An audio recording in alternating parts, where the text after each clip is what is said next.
All right, once you have completed the value blending practice, you are now on to line value techniques and those value scales. So when we are doing this, we are learning that value can also be interpreted from lines, not always happening when you are smudging.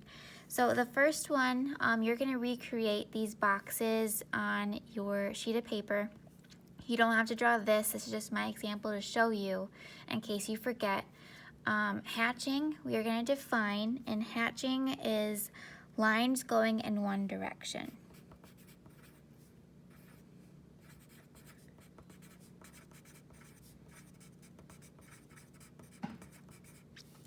Okay, so do this in your sketchbook, sheet of paper, anywhere where you keep notes and vocab terms. This is important to know. So lines going in one direction. So when you go into dark to light, I know this is in reverse of how we did it with value scales. So this end is light, this end is dark. It's gonna be the same concept for each of these. It's the closer the lines or the pencil mark, the darker it is, and the further apart they are, the lighter it is. So this would look something like this, where your lines are very, very close with very little white space in between. I might have to go back and fill in some of these spaces because this is my darkest dark. Then my next one is gonna be a little bit further apart. Then even further apart from that.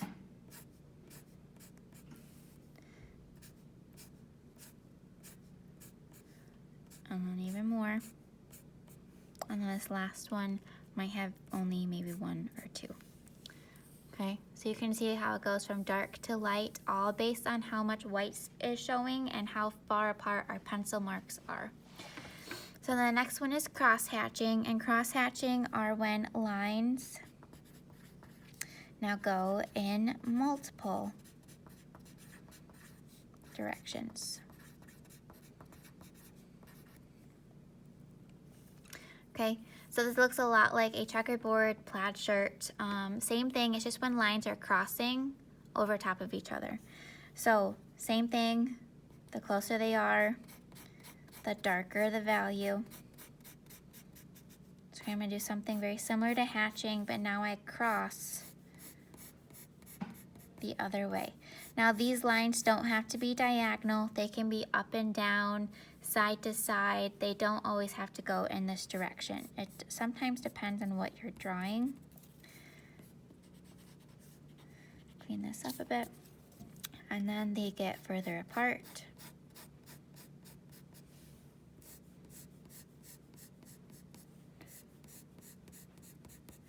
And then even further apart from that.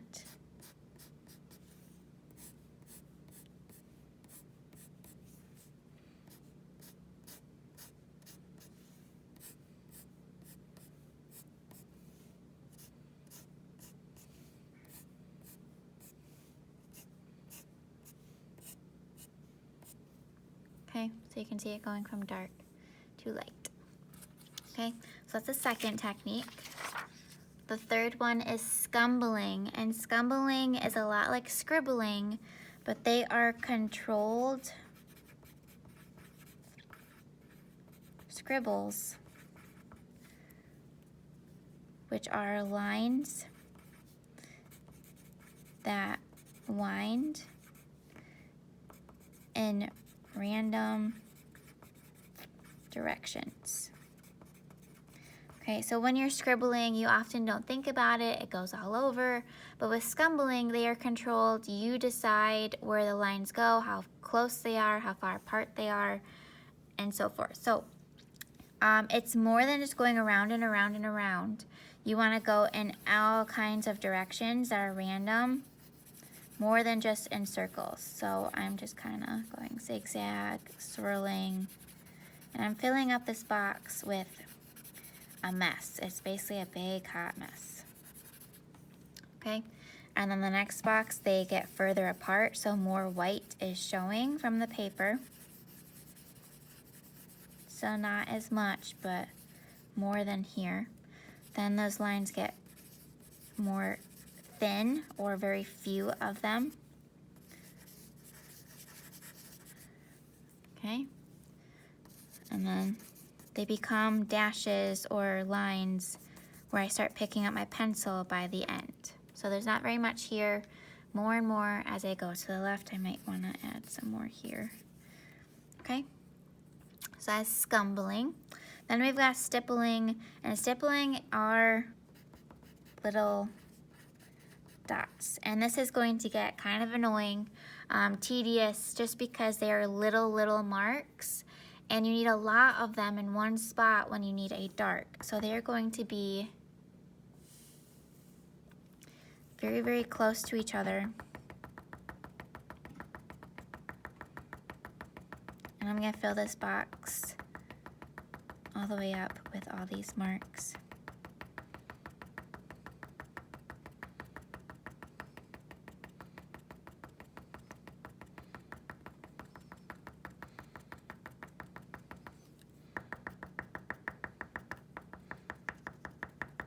So you're gonna hear a lot of noise.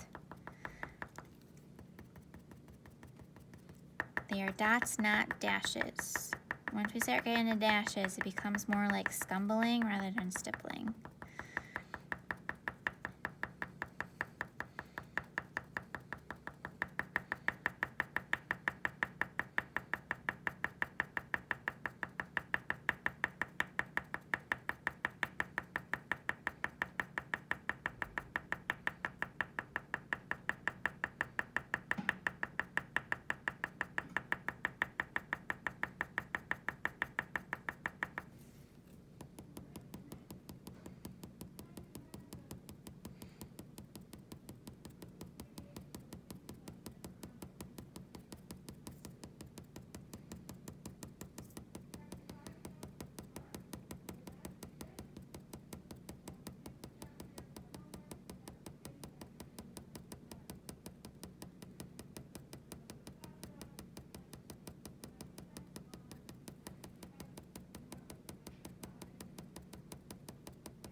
Okay, so then you can see dark and then to very light based on how close together those dot marks are.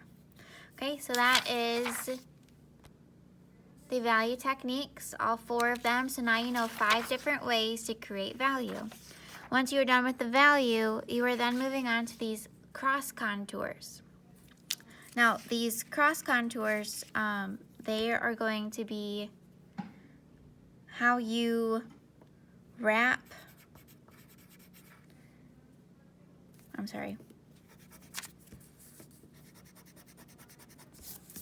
They are marks that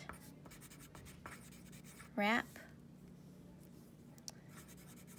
around the form. Okay, so form, remember, is three-dimensional, shapes are two-dimensional. So some of these may look flat right now, but once we add the lines, they now appear 3D once we add those contour lines.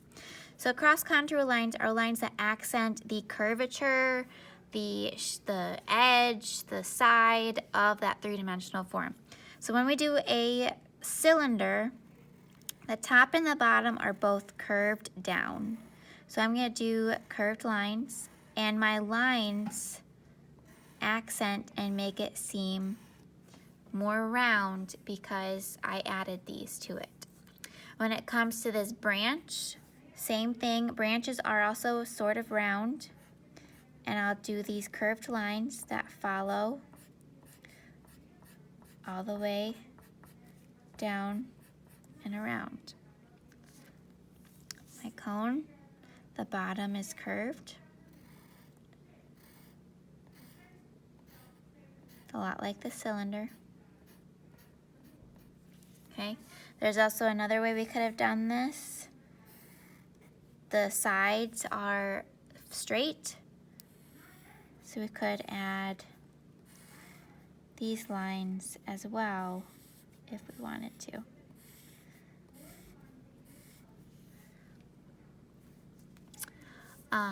The cube, now it's not round, so it's flat, so your lines would probably be straight because we follow the lines and the edges of the contour lines. Contours are outlines. So these black lines that I have on my paper, they are straight.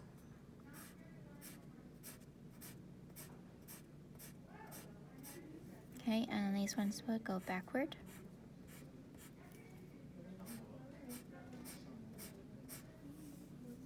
Then I have another cylinder.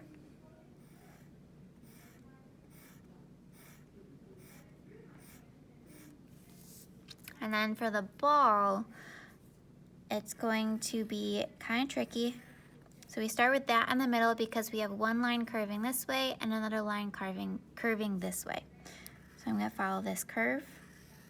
It's going to be ended up look a lot like a beach ball. We could have also done it this way where we curve with the bottom like our cylinder.